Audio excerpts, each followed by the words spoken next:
Historical Society, which is where we're meeting tonight. Her hospitality makes such a difference to us, and I want to make sure she has a chance to greet you as well. Linda?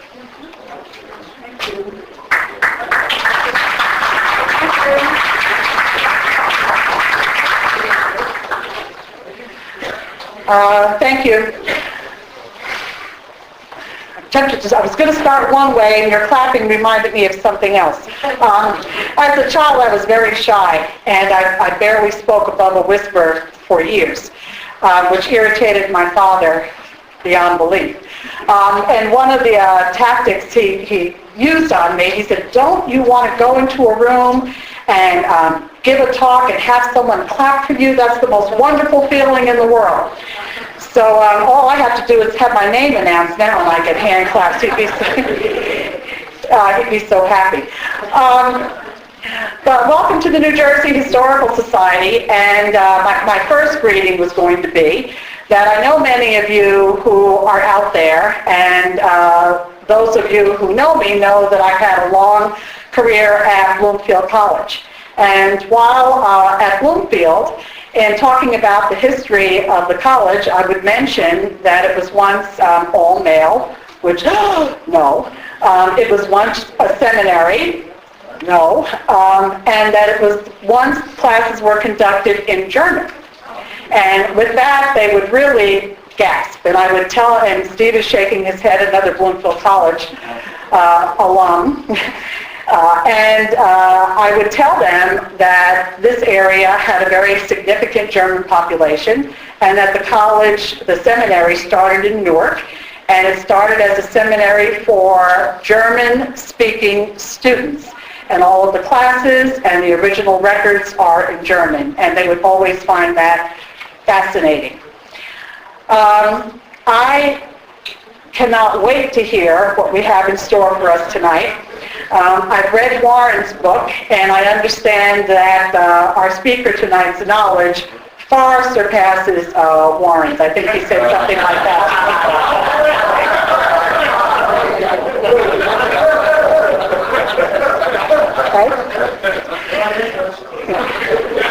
I like bringing attention to Warren. He's one of our most generous trustees, and anytime I can get a laugh out of him, I feel that I'm doing my job. But anyway, welcome to the New Jersey Historical Society. Welcome to what I know is once again going to be a wonderful, wonderful program. But more than anything, thank you for keeping history alive. You know, these days that organizations like this one are fighting a battle, and as long as we can count on people like you who are fans of history to keep it going, I have to have hope that we are going to be okay.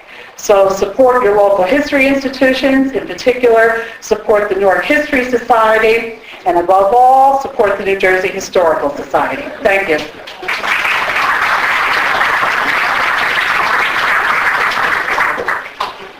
I have just a couple of housekeeping things before introducing our speaker, Frank Watson. One is that several of you have handed me your, or more, your membership checks tonight, and we want all of you to feel good about your association with us. And if you do, we do seek a $25 membership, and we had a really splendid response to our first mailing. There will be a repeat mailing now that Warren has returned from a vacation in Florida, and if you want to short-circuit that, do give me that. Our next program it will be about the Ironbound. Walt Chambers and Nancy Zach and Dan O'Flaherty and others have been working on that. We'll be getting information to you. We've been working with Guy Sterling, who is somewhere here, on a program a little later in the spring about the Star Ledger. So we have good plans ahead of us. Also wanted to mention that we're making progress with our Newark Archives project. Gail Malmgreen in particular has been doing very good work advising the project and doing some sample visits to various institutions here. We have support from Rutgers University for that project, and we think it's going to come together quite nicely, even if it's coming together a little slowly, but it will come together quite nicely in terms of encouraging and supporting research into Newark history, which indeed is really what the purpose of the Newark History Society is. Over the last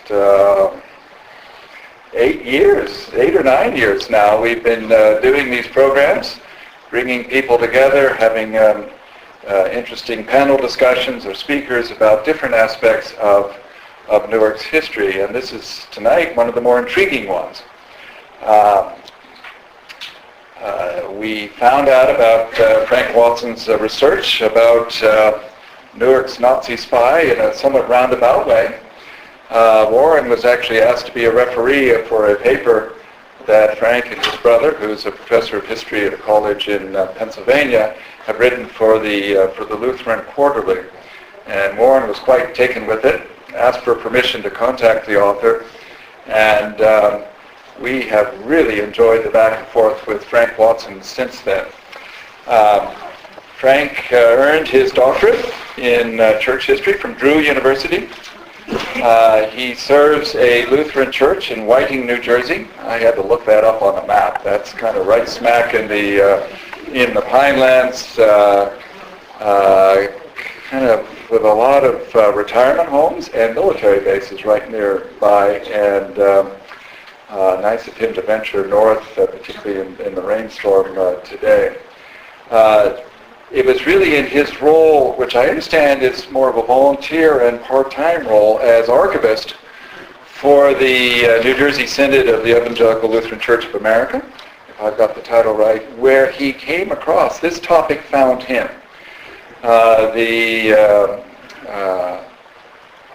St. John's Evangelical German Lutheran Church, I probably have that backwards, here in Newark, had gone through a merger or two and then finally closed, and it was the church records reaching Frank in his role as archivist for the New Jersey Synod that he came across an envelope of information about Karl Krepper that started this whole research project.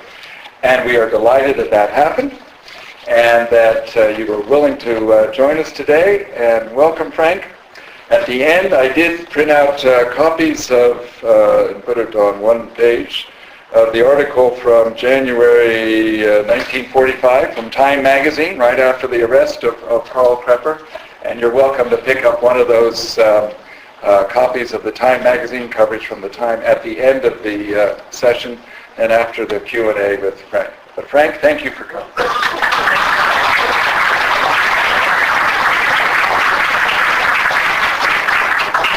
It's a pleasure to be with you, and thank you for coming out in this rainy weather to hear about this aspect of Newark history.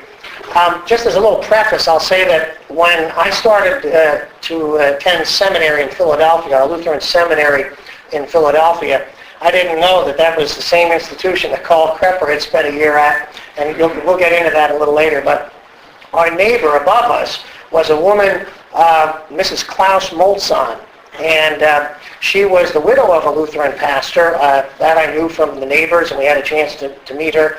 But I had no idea that her husband had been accused of being a Nazi spy in World War II and was arrested and spent time in federal prison.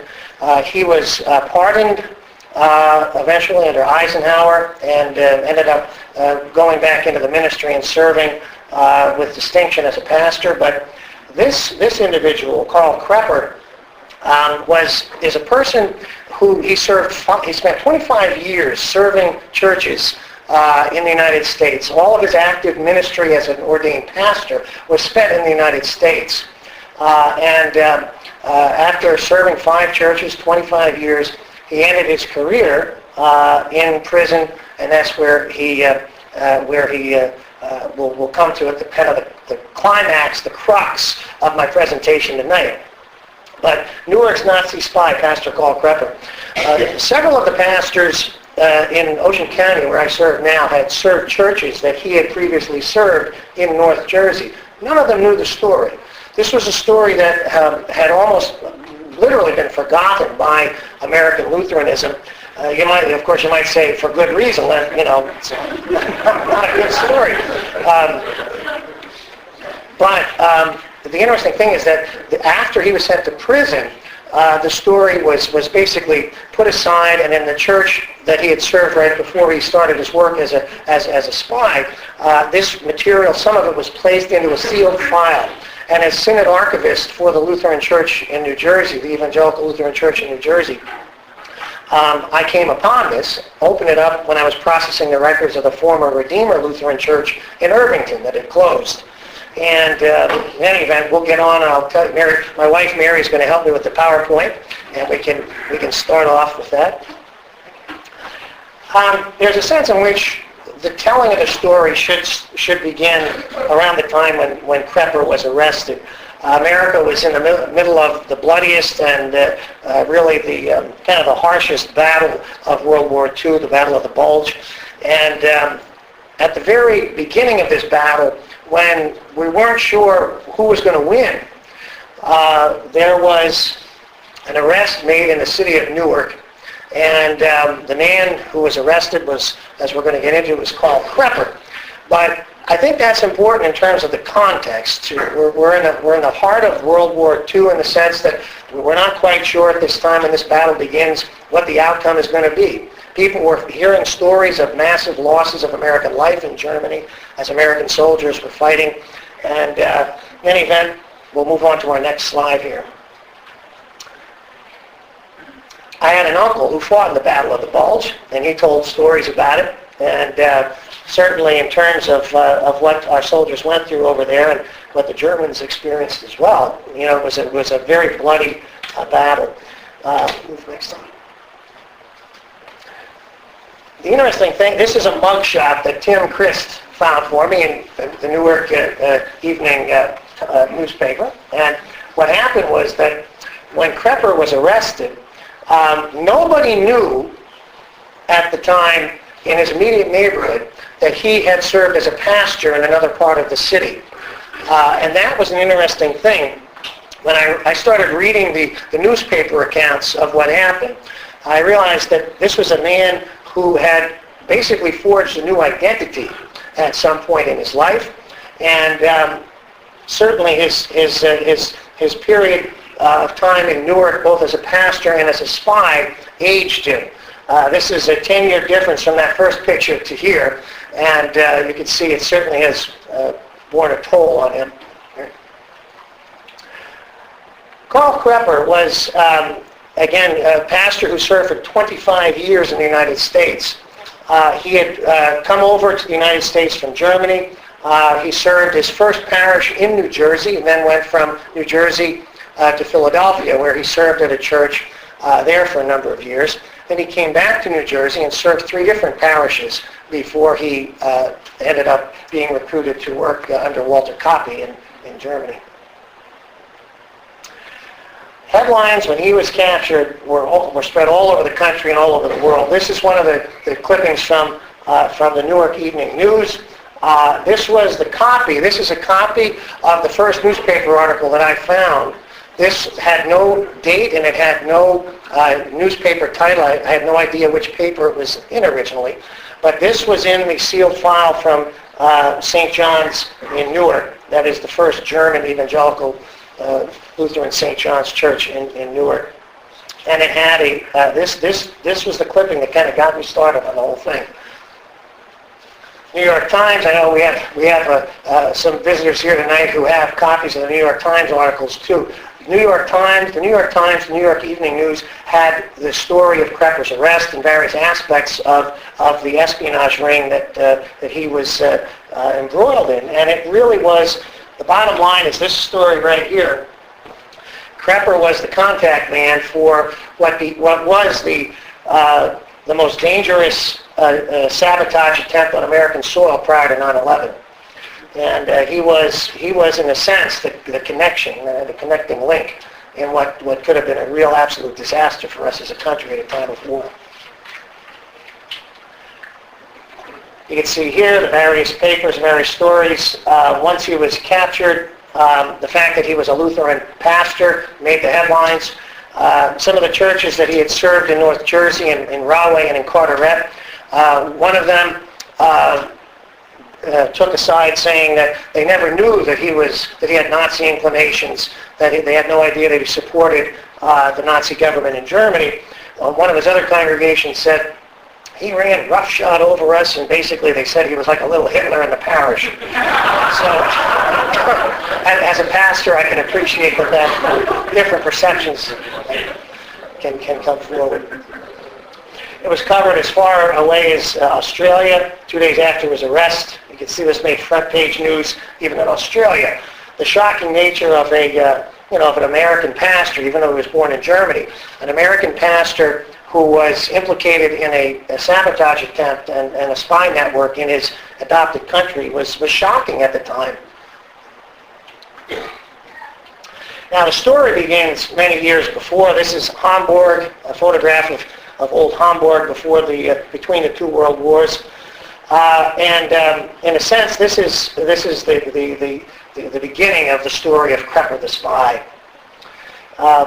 He was born in Altona, Germany. A map of Germany with the precise area where he comes from.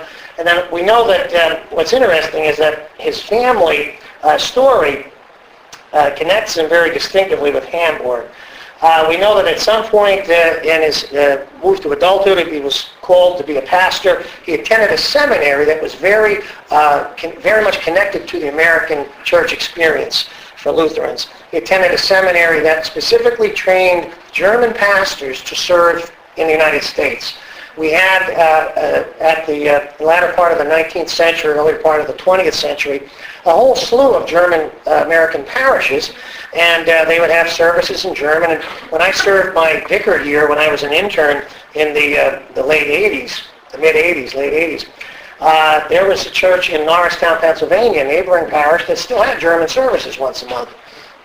But these pastors who came from the Ebenezer Seminary in Krepper, in Schleswig-Holstein, they were specifically trained to serve in America. Now, Krepper, when he came to the United States, he had to spend a year at my alma mater, the Lutheran Seminary in Philadelphia.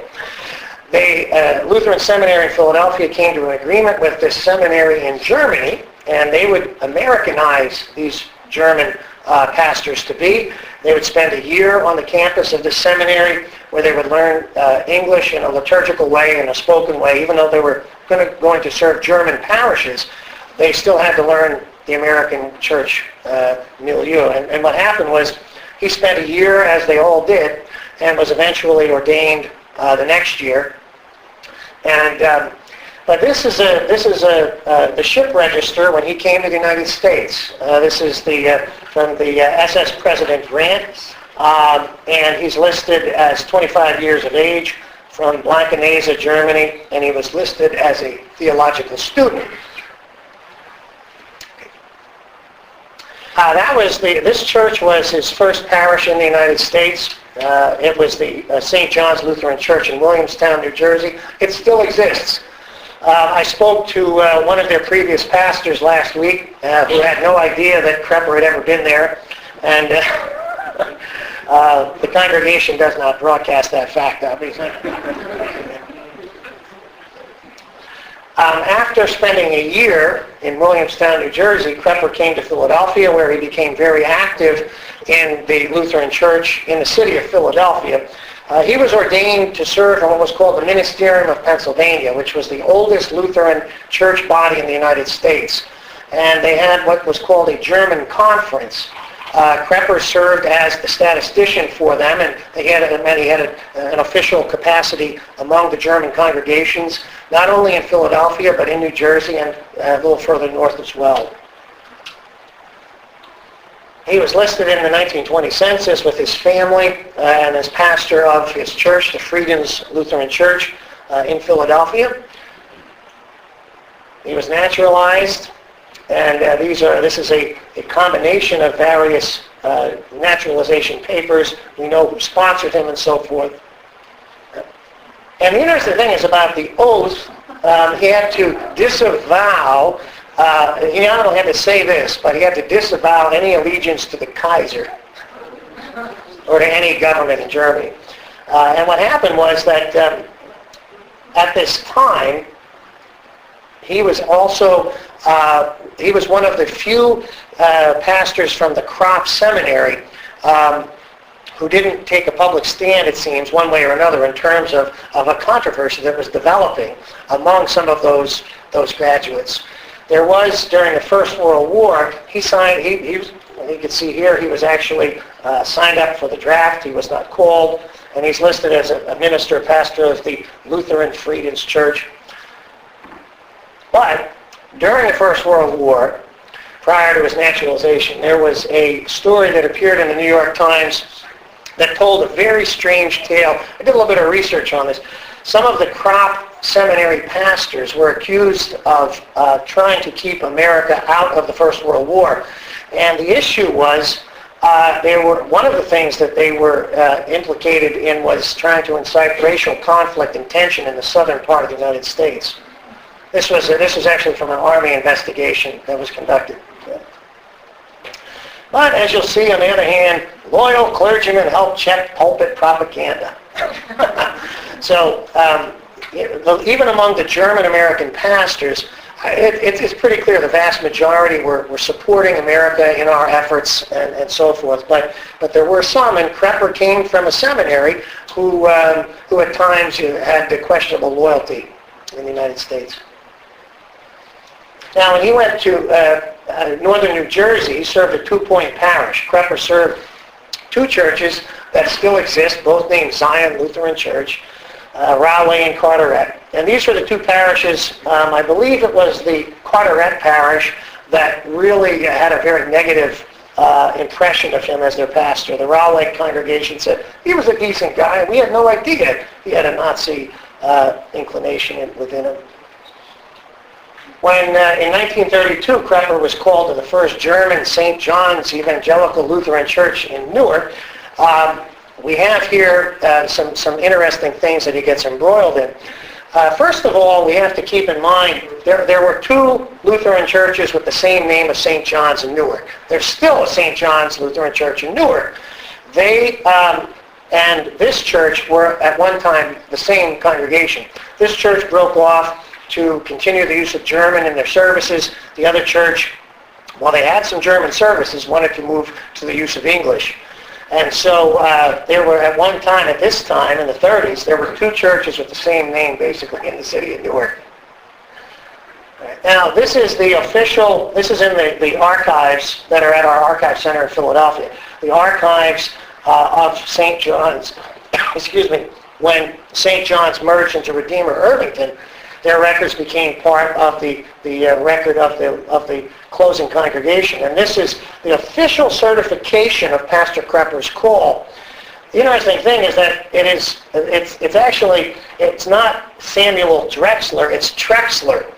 I believe it was his brother, was a hero chaplain in the First World War. And the Trexler family is very, very well known in American Lutheranism. He was the equivalent of a bishop who would have certified Pastor Krepper's call to this congregation. And this is the official congregation's receipt of that. Now, this is the interesting thing. Here's Warren. Warren, yes. In doing some background research for our article on Karl Krepper, I came upon Warren's book, Nazis in Newark. And interestingly enough, the connection between Krepper and some of these pro-Nazi movements in the United States starts to become apparent. This reference here, this supporting of the German-American Business League and co-founding it in Essex County was a fascinating glimpse into what type of ideology Krepper was kind of directing himself towards. This movement supported both a boycott of Jewish-owned stores, and it also encouraged people to buy German. And while not everybody who supported this was necessarily going to become a Nazi spy, as Krepper did, it certainly is an indication of some of the leanings that he's starting towards at this time. And this is actually a very important period in 1934 in his life. And going back 1 year, in 1933, the congregation celebrated its 100th anniversary, and he received on behalf of the church, a Bible, a presentation Bible that's in the archives of St. John's. Beautiful, beautiful Bible that was transcribed and signed by President Hindenburg of Germany. And the next slide here, you will see a photograph, a digital photograph of it, signed by President Hindenburg. Now it's interesting, when Hindenburg dies in 1934, Krepper talks to his congregation about a memorial service that's going to take place in New York City the next month. And what happens is that Krepper, at the Hindenburg Memorial Service in New York City,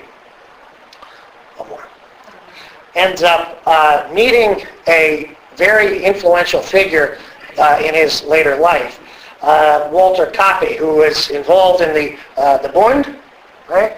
You want to say something about Kappe and the Bund?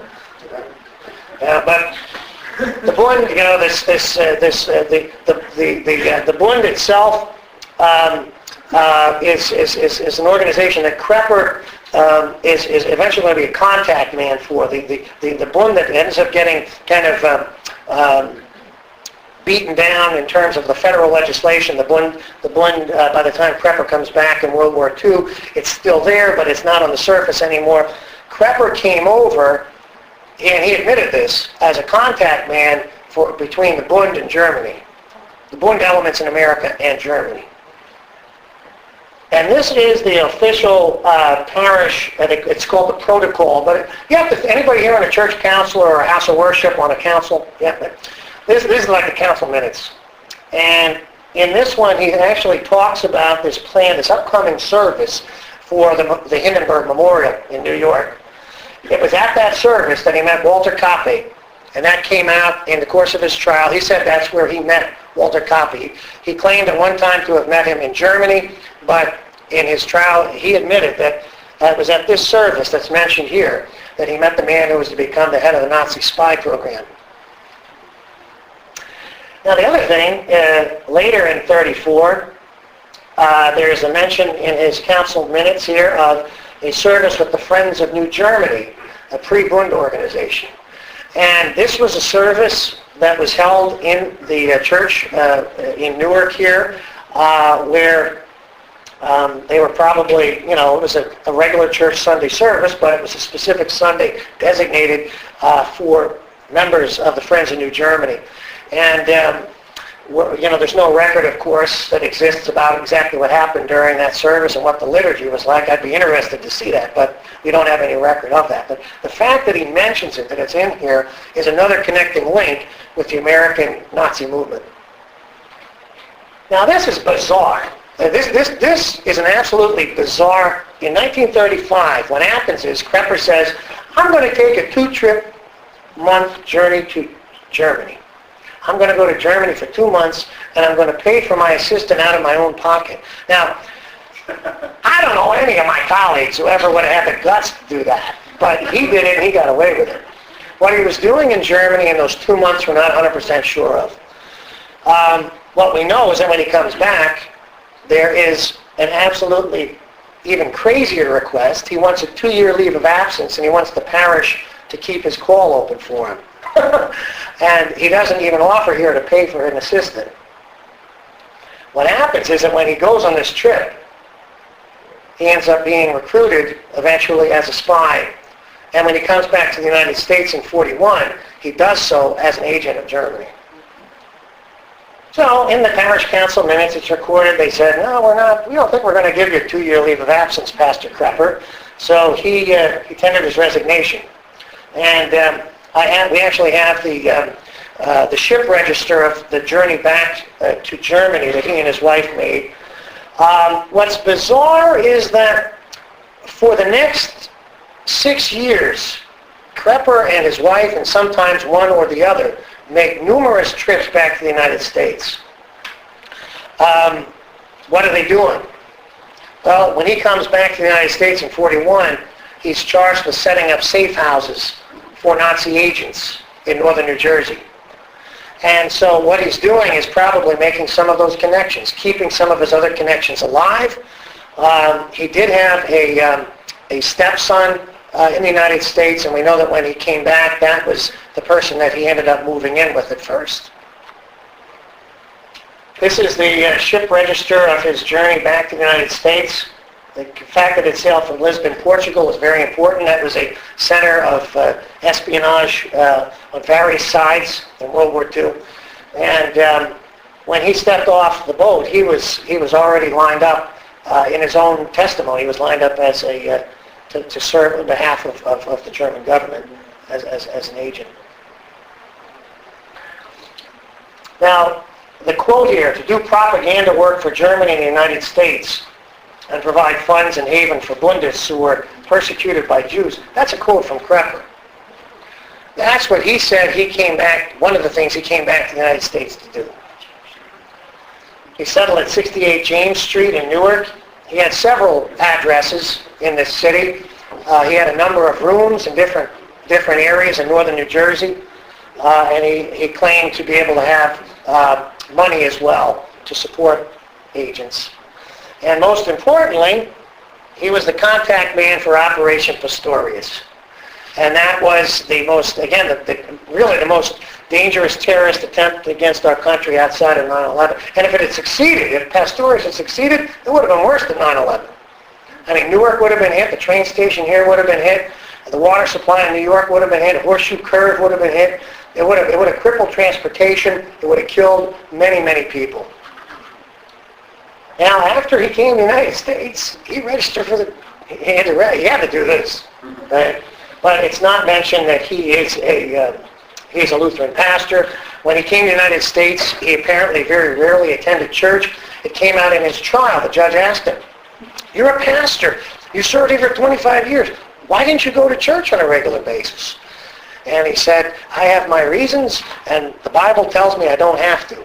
And he brought the Bible out and apparently said to the judge, "I can prove to you if you let me." And the judge said, "Don't worry about it. We're not going to argue about the Bible right now."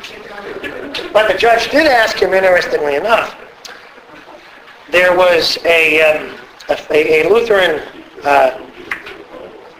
right? There were Lutheran pastors who were in Germany who were being imprisoned.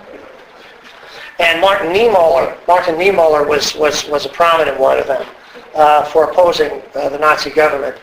And it made the trial because the judge asked him one day, "We heard about the imprisonment of Pastor Niemöller. What do you have to say about this?" This is one of these pieces that Tim was able to dig up here in Newark, in your archives here for the Newark Evening News.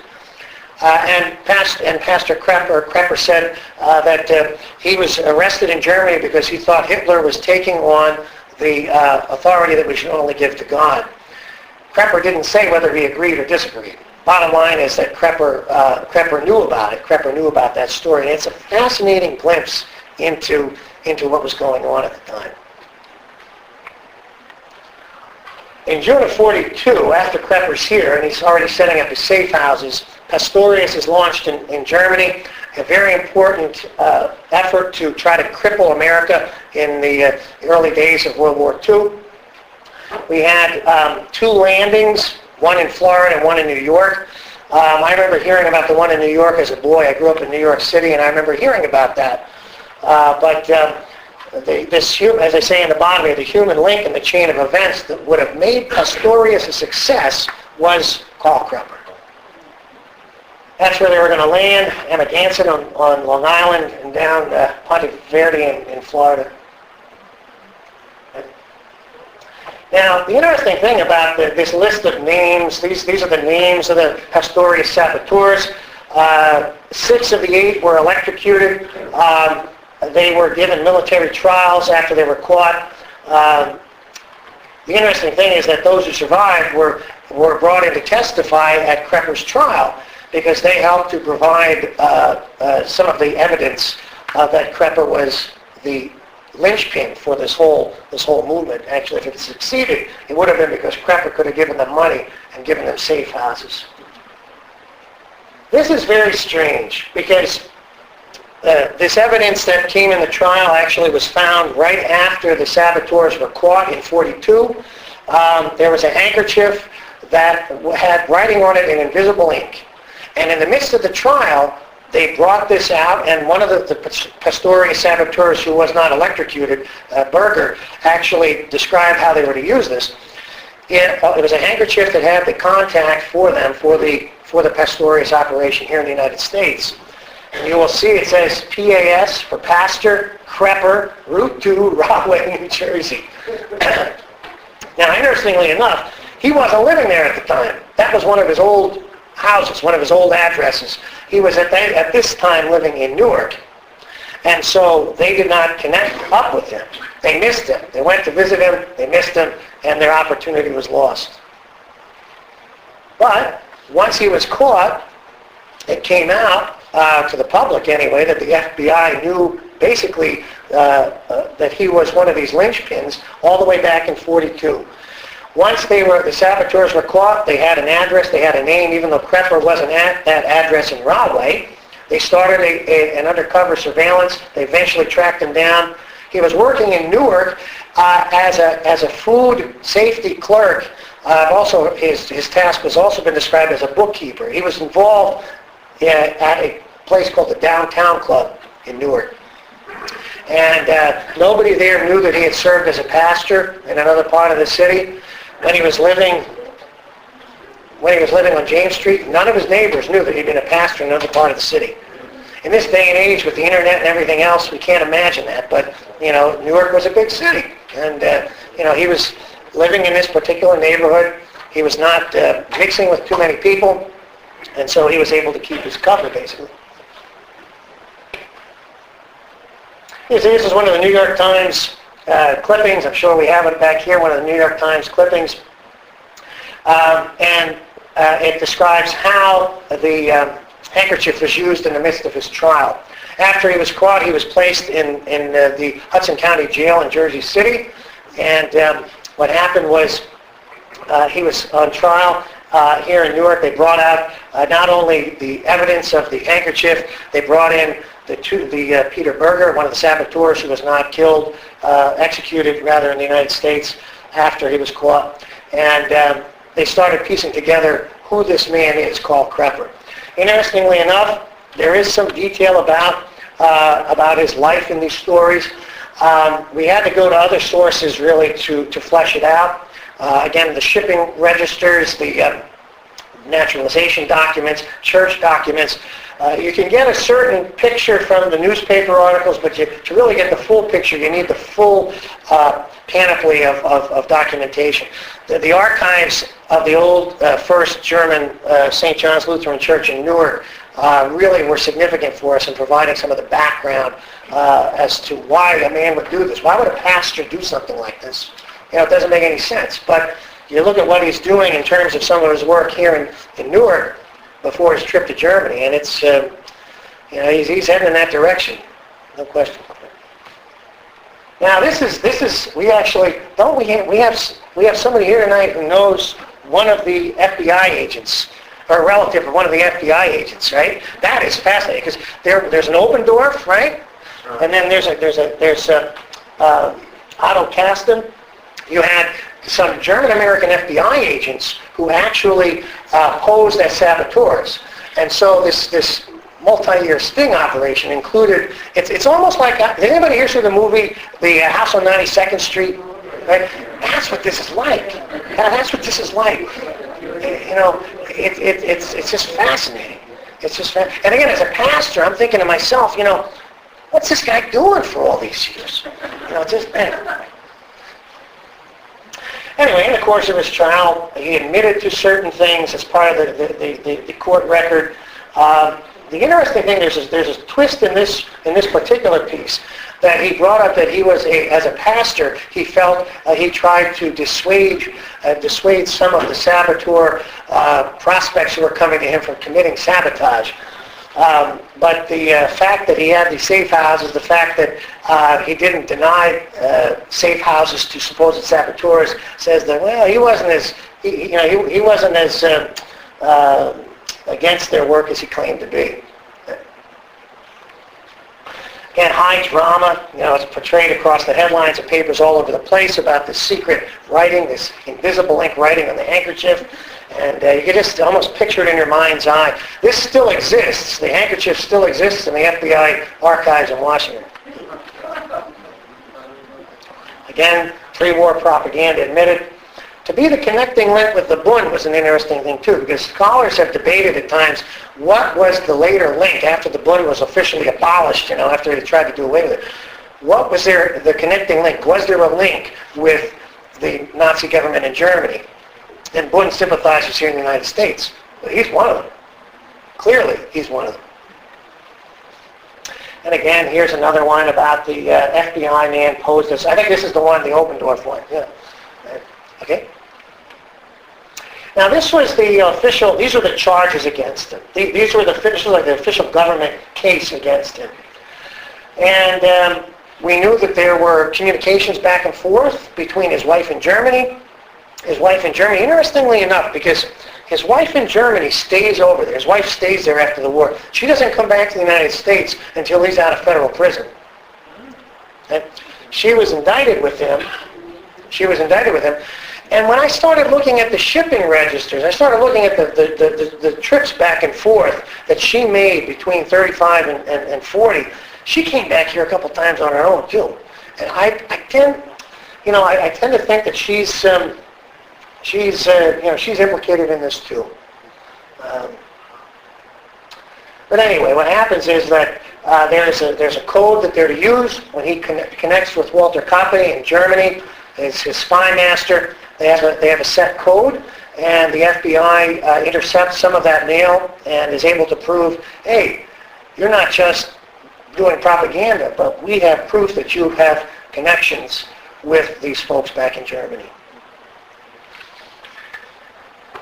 Headlines when he was found guilty were spread all over the world too. And again, the fact that he was an ex-pastor, a former pastor, he was in principle when he was here in the United States. And as a pastor, I can't imagine this. He was given a position in Germany, a church in Stuttgart. I have the record of his ecclesiastical transfer from the United States to Germany. That is in our archive in Philadelphia. He was transferred from the United States clergy roster to the German church roster in 1937. And he was given a position as pastor of a church in Stuttgart where he was paid a salary, but he had an assistant to do his work. So, this guy, he's got many years where he's somebody doing his work and he's collecting a paycheck for it. But that's actually what happened. Well, even while he was here in the United States, he had somebody serving as his vicar back in Germany, and he was being paid by the German government. So now you can see it was a one-day trial. Other trials actually, it took them less time to do that. Well, the first trial was 6 days. Took the jury only an hour and 20 minutes. The first one carried a fine of only a penalty of 2 years and 10 years fine. The second trial, which was really the most significant one, because this is about his correspondence back and forth with Germany, trading with the Enemy Act and censorship laws. That was the more significant one. You can see here it carried a penalty of 10 years and a fine of 10 grand. And again, only after 40 minutes he was found guilty. His sentences were combined. He only served 10 years. He could have been executed. At the time, with everything the way it was in our country at a time of war, he could have been executed without a doubt. But he was sent to prison. He actually went before the Supreme Court a couple times, and you'll see here that they basically told him to pound salt. There was no way he was getting out. The interesting thing about the end of his life, it seems, I looked all over the place for a record of like an autobiographical reflection on why he did what he did. That's one thing about Klaus Molzahn. The widow of Klaus Molzahn, who we knew, my wife and I knew when I was in seminary, her husband had written a book about his experiences. And it's a very interesting book. He calls himself prisoner of war. But he was actually found He was actually exonerated under Eisenhower. This gentleman called Krepper apparently didn't write any reflection on why he did what he did. The sad thing is that when he died, there was no family left. His wife came over after he was released from prison. They ended up in Massachusetts. The crazy thing is that the pastor who buried him was retired, and so there is no ecclesiastical record of his burial. There is no churchly record of his burial. This man who served in the United States for 25 years, there is no official church record of his burial anywhere. So, and then when he was cremated, no one claimed his remains. Very sad, very sad. But in a sense, this is the end of his life of double dealing, in terms of his citizenship, in terms of his loyalty to his country, in terms of his ordination vows. I mean, I'm a pastor. And what he did there was ridiculous. Of course, it's the speculation. Why did he do what he did? When my brother and I wrote our article for Lutheran Quarterly, the editor said, speculate on why did he do what he did? And the question is, he lived through one world war against his homeland. His adopted country fought against his homeland in the First World War. Second World War is approaching. Well, before that, he's involved in the American, the pre-Bund movement, the Friends of New Germany. He's involved in the German-American Business League. He's already involved in movements that try to focus on German identity over against Jewish Americans and against other things in America that he saw as offensive to him.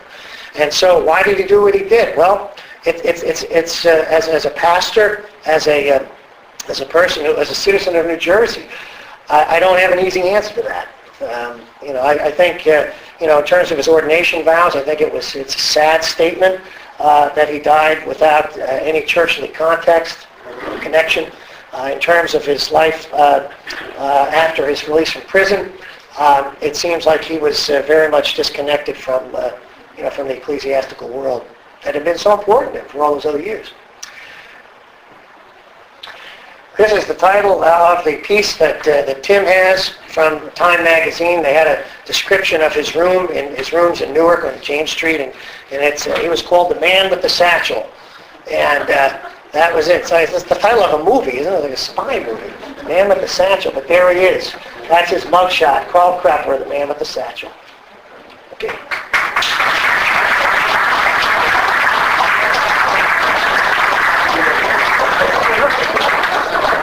Questions, comments? Is there any record about why they're showing up? Where he was getting the money or how much he got? There is a record that he had funds. Where exactly they came in, how they came in is questionable. It's not like in the movie The House on 92nd Street where he's getting these parcels in his pocket. It's a question. It's a good question. We're not 100% sure. In the back? Yeah. With all the bad publicity he was getting as an ex-pastor, did the Lutheran Church ever come out publicly and discuss the issue? The pastors of his former parishes did. Oh boy, yeah. Oh yeah. They lambasted him. They basically lambasted him. Publicly or privately? Publicly in the newspapers. Oh yeah. The thing is, we have to remember, the vast majority of the German-American pastors were loyal to the United States, and the majority of the crop graduates were too. But the thing is, they were not only embarrassed by it, they were infuriated by it. His former bishop, the equivalent of his bishop, the president of the New York Synod in New York, Samuel Trexler, his brother's a war hero, for goodness sake. He's decorated. I think he entered as a buck private and left a colonel or something. So they were infuriated by it, they were embarrassed by it, but they did address it. The strange thing is that after he goes to jail, that's when everything gets forgotten. None of the churches that he served remembered the story today. None of the pastors had any kind of records about the story. But it's not just there. It's in terms of the federal and the American memory. When we talk about the Pastorius Sabbatures, this is not part of the public record anymore. People forgot that he was set over as the connecting link. And So there's this, it's an attempt to kind of, restore the memory of what really happened in this, the good, the bad, and the ugly.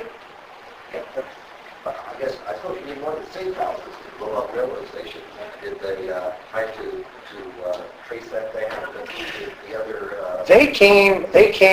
They were pretty much, the 8 saboteurs were pretty much clowns. I mean, there's no question about it, I think, the 2 of them had already, they say when they landed, they made their decision they were going to defect. So, but the 6 others, I think if they had made the connection with Krepper, the bottom line is, if they had been given lodging, they'd been given money, there's a question that this may, could they have blown up the train station here in Newark? I don't know. Whether did they figure out who those safe houses were? Yeah. Yes, they did. Yeah, he was one of several connections, but he was probably the most prominent of them. But Questions. Number 1, you suspect that there's archival material in Germany that was shed light on this man and his career, and all right. These trials are very quick. What was his defense? And is there any indication that maybe he took the stand? He did. Yeah, he was asked. There are actually even in the newspaper accounts there are quotations of his statements back and forth with the judge and with the attorneys. He did, but what happened? What's interesting is that I think in Germany, first of all, there probably are some records. The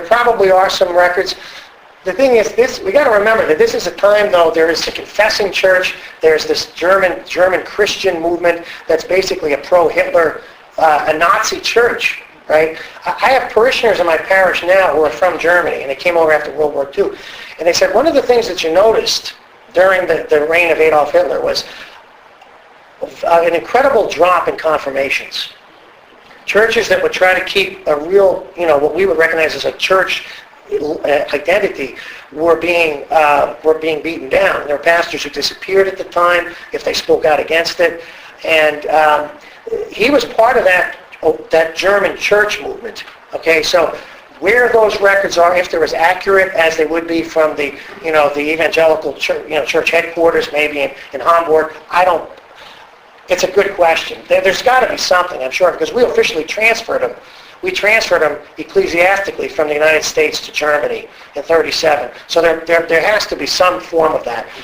Whether or not there's a record of what he was paid and what his vicar was paid, probably not. That probably didn't survive. And did he have any defense other than just he didn't do it? He didn't deny he didn't do it. He admitted that he was here to make the connection with the Bundists and their supposed persecution by American Jewish people. It was ridiculous. But he admitted that, and he admitted also that he had contact in Germany with, actually through a pastor of all things in Lisbon. He admitted enough and he admitted that he had the safe houses too.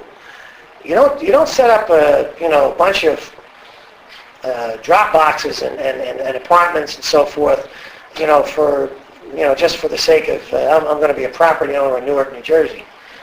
You know what I'm saying? I mean, that makes sense, Yeah. Yeah. What did you want to destroy with the saboteurs and how? I'm sorry? What did you want to destroy with the saboteurs? Oh, yes. There was a whole listing of places that the saboteurs were going to hit, and I can give that to you here. It was actually a whole lot of things. One of them was a train station here in Newark. The other was the water supply in New York City. Let me see. Okay, here we go. Their intended targets were the Aluminum Company of America plant. So it's a metal company. Aluminum was used to make airplanes and to make all sorts of things, right? And so they're going to hit the aluminum company plants in Tennessee, Illinois, and New York, the Cryolite Metals plant in Philadelphia, the Ohio River locks between Pittsburgh and Louisville, the Hellgate Bridge in New York City, Pennsylvania Railroad Terminal here in Newark, the Pennsylvania Railroad's horseshoe curve in central Pennsylvania, which would have really stopped travel between the west and the east. I mean, if you destroyed that, that really would have messed up travel in this country. And then also they were going to poison the New York water supply system. So, I mean, they were going to do a whole, if they had succeeded, you know, and the thing is, they were trained to do this. They were trained to do it, no question about it. But did they have the heart to do it? Well, if they met this man, they may have. Yes. Now, during the FBI investigation, do you know who was running the FBI? J. Edgar Hoover. He was the man who was quoted most. Oh, yeah. Oh, yeah.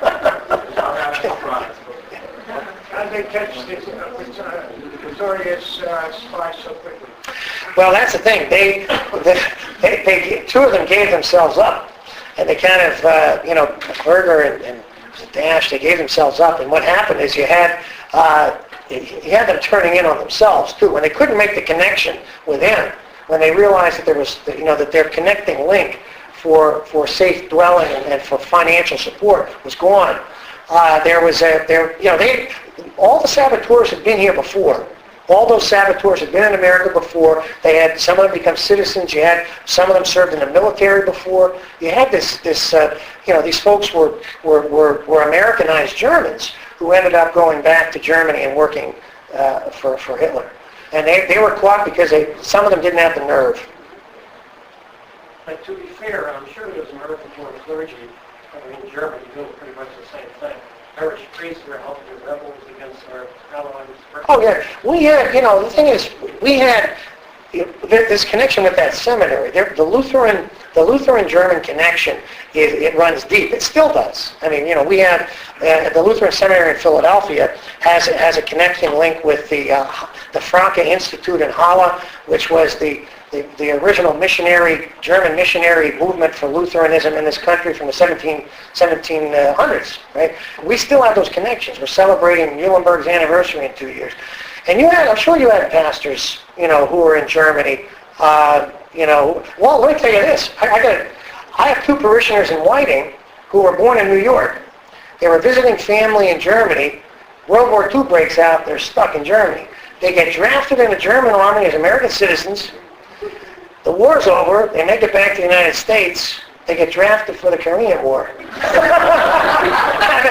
Anyway, so it happens, I'm sure. When and where did he die? He died in Massachusetts in 72 at a nursing home called the Pine Nursing Home. It was hard tracking him down because the place where he died closed. I had to go through the county clerk's office to find out, you know, which funeral home, because they had a death record, and that death record said where the funeral home closed and the nursing home closed. So luckily enough, the records were still preserved in successor institutions. So that's how I was able to find out. I actually found him out first by a Social Security death notice. Reminds me a little bit of the story about Mo Burke, Behringer, Princeton, New York Yankee. Book went out maybe 10 years ago. The catcher was a spy. So Right. The pastor was a spy, and they both have Newark connections. Absolutely. What, if anything, does it say about the city of Newark? I probably shouldn't say. Being a former Jersey Cityite, I probably shouldn't say. We also had a huge socialist communist network here in Newark. Oh yes. Warren could probably tell you certainly about the Bund, the Nazis in the city. You know, the various Bund supporters and so on. Oh, terrific. Now his wife, did she stay in Germany during the war? Mm-hmm. She came to this country after the war? Yes. She was allowed back in. Did she shed any light on this? Well, see, the thing is, Part of the conspiracy? she was listed as a co-conspirator. She didn't say anything at the time. You know, she was over there. It came out in the trial, strangely enough, that he said that Copy would only allow him to get money that he deposited in a German bank if he worked as a spy, if he agreed to work as a spy. The thing is, she was involved with passing information back and forth. Whether she was caught, well, I think the fact that she traveled back and forth between the United States and Germany between 35 and 40 tells me that she was a little more involved than they may have claimed. There was no claim about her from him. He did not address that really in the course of the trial. He never really said, "Oh, my wife's a spy with me," but he never really, that never came up. Came up in the charges, Was certainly. she, when he died, when he got out of prison, was she there? She came back. She died before he did. He died, yeah, she had died before he did. Oh. Yeah. I attended the Crystal Night ceremony in November, and at the end they put, tonight's commemoration must be viewed as both a memorial and a warning. So now, with this gentleman, if Hoover is prosecuting him, but Hoover's also got the Dulles brothers, Alan and John who starts this New Jersey State Police. I mean, so what were the repercussions, okay, when Hoover was being advised by Alan Dulles, who has Dulles Airport in Texas, what were the repercussions? Did you find any? You know, it is a good question. I would, the thing is that I would keep it in the context of the world context at the time when he was arrested. The investigation starts in 42. I don't think they realize the full depth of everything, until months later, till they really connect with Krepper and they start this undercover operation. There's always a question with Hoover, because he's the spokesman for them, and he's making the public statements about the trial, during the trial, and about Krepper's guilt and so on. And certainly you wonder about all that, but I would take the world context into account as well.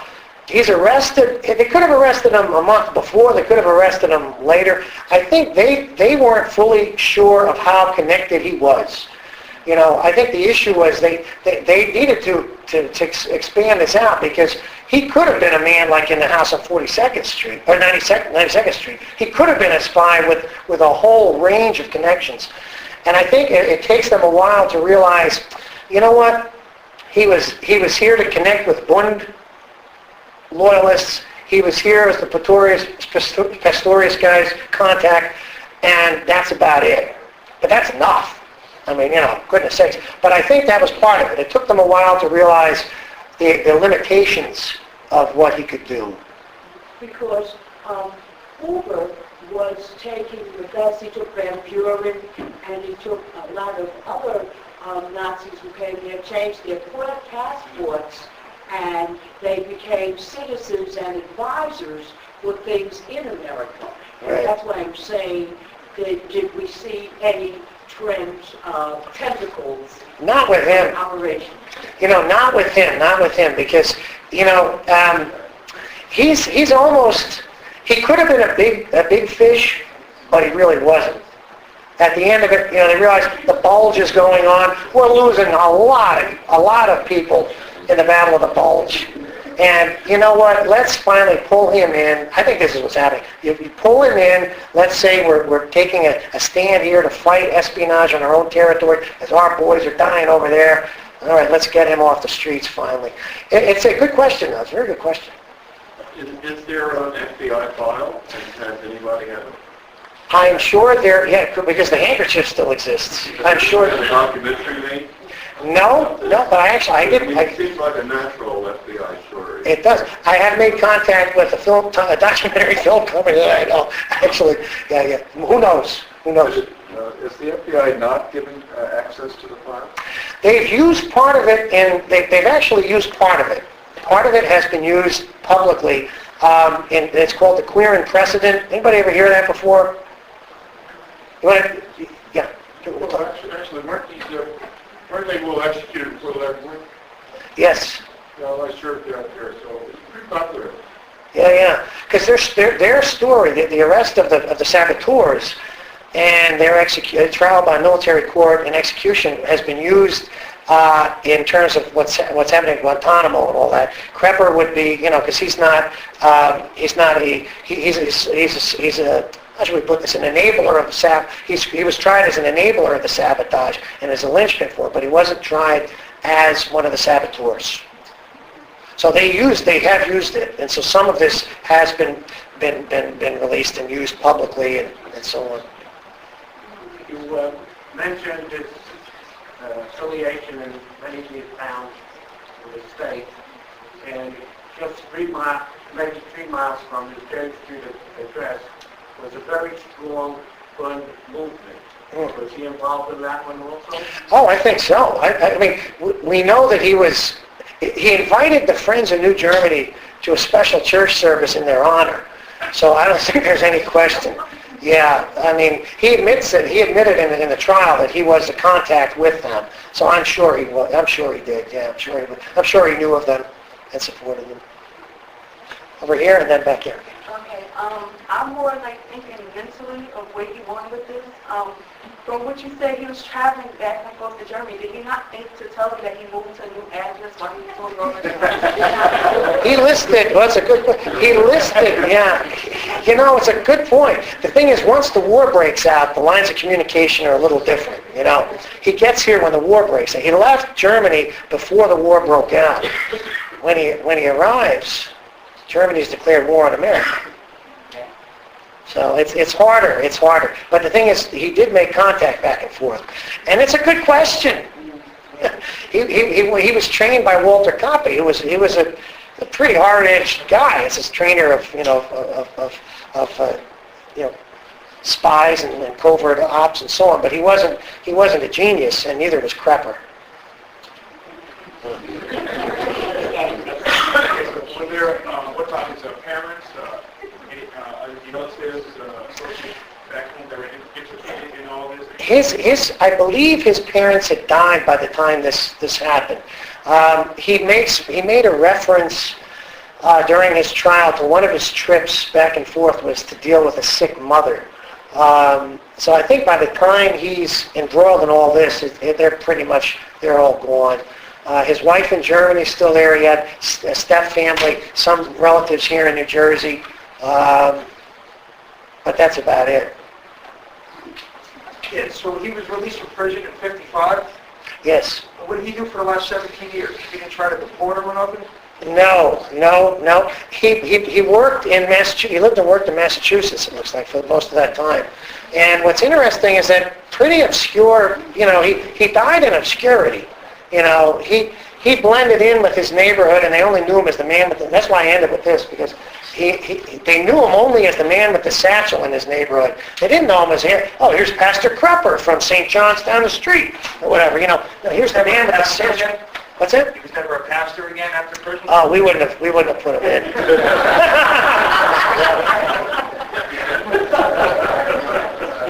I think we can continue our conversation around here, but let's give him a...